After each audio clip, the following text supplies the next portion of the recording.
Alright, today we're diving into one of the most powerful, but also one of the most underrated controls in FC26, the right analog stick. A lot of players underestimate how important it actually is, both in defense and in attack. But if you master this one, your entire game will feel 10 times smoother.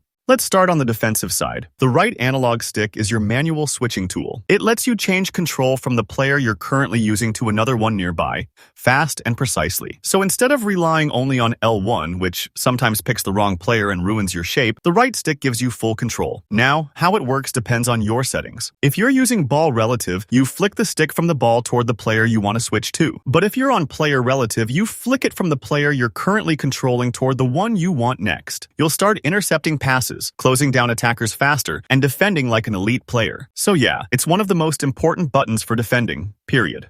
When you press it inward, R3, it's used to move your goalkeeper manually. You hold it down and then move the stick to control his positioning. Now, let's talk about attack, because this is where the right stick becomes your creativity stick. It's what you use for skill moves. Every single move in FC26 is coded into a pattern, and that pattern is done with the right analog. So when you understand that code, you can literally make your player do anything. For example, take the ball roll. It's one of the simplest but most effective skill moves. You just hold the right analog to the left or right of your player, and he performs the ball roll in that direction. And here's the cool part. It doesn't even matter what direction your player is facing. All that matters is knowing what's his current left or right. Once you start reading your player's body position, skill moves become second nature. And then you can take it up a level by combining it with other buttons. You can mix the right stick with L1 for fancy skills, or R1 for things like effort touch, where your player cushions the ball perfectly into space. When sprinting with R2, you can flick the right stick forward to make your player knock the ball further ahead, perfect for quick runs, counterattacks, or burning a defender on the wing. These tiny combinations are what make your movement unpredictable.